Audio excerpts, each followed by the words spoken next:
രാവിലെ എഴുന്നേറ്റ് ഭക്ഷണമൊക്കെ ഉണ്ടാക്കിക്കൊണ്ടിരുന്നപ്പോൾ പെട്ടെന്ന് ഉമ്മാൻ്റെ കോള് വന്നേ. പെട്ടെന്ന് ഒന്ന് വരണം, കാണാൻ തോന്നുവാന്ന് പറഞ്ഞു. കരയുന്നുണ്ടായിരുന്നു കേട്ടോ. അപ്പോൾ എന്താ പറ്റിയെന്ന് അറിയാത്തതുകൊണ്ട് ഓടി വന്നതാണ്. ഉണ്ണിക്കുട്ടൻ ഉണ്ടാക്കിയ ഒരു തുളയാട്ടോ ഇത്. ഉണ്ണിക്കുട്ടൻ കഴിഞ്ഞ പ്രാവശ്യം വണ്ടി തിരിച്ചു വെച്ചപ്പോൾ വലിയൊരു തുളയാക്കി. അപ്പോൾ ഈ പ്രാവശ്യം തുളയാക്കണ്ടല്ലോ എന്ന് വിചാരിച്ചിട്ട് ഉണ്ണിക്കുട്ടൻ വണ്ടി തിരിക്കാനൊന്നും പോയില്ല കേട്ടോ. അങ്ങനെ കൈ കിട്ടിയതെല്ലാം വാരിപ്പെറുക്കി ഒരു കവറിലിട്ടിട്ട് ഞങ്ങൾ ഉമ്മാനും ഉപ്പാനെയും കാണാൻ വേണ്ടി പോവുകയാണ്.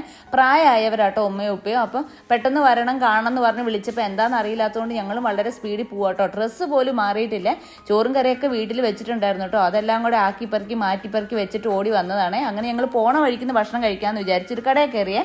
ഇവർ കണ്ടാമുണ്ടികൾ എന്തൊക്കെയോ ഓർഡർ ചെയ്ത്, ഞാനൊരു മാംഗോ ജ്യൂസിനാണ് ഓർഡർ ചെയ്തത്.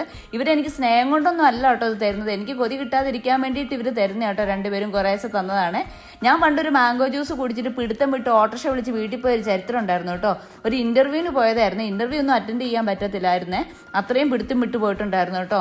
അപ്പോൾ എനിക്കത് വലിയ ഇഷ്ടമായില്ല കേട്ടോ മാംഗോ ജ്യൂസ് കുടിച്ചത്. അതുകൊണ്ട് ഞാൻ സാനയും കൂടെ സഹായം കൂട്ടിയിട്ട് അത് കുടിച്ച് തീർക്കുകയാണ് ചെയ്തത്. ഇത് സ്നേഹം കൊണ്ടൊന്നും അല്ലേ. നിങ്ങൾക്ക് ഞങ്ങളെ ഇഷ്ടമാവണേ ഒന്ന് ലൈക്ക് ചെയ്യണേ, സപ്പോർട്ട് ചെയ്യണേ, ഷെയർ ചെയ്യണേ.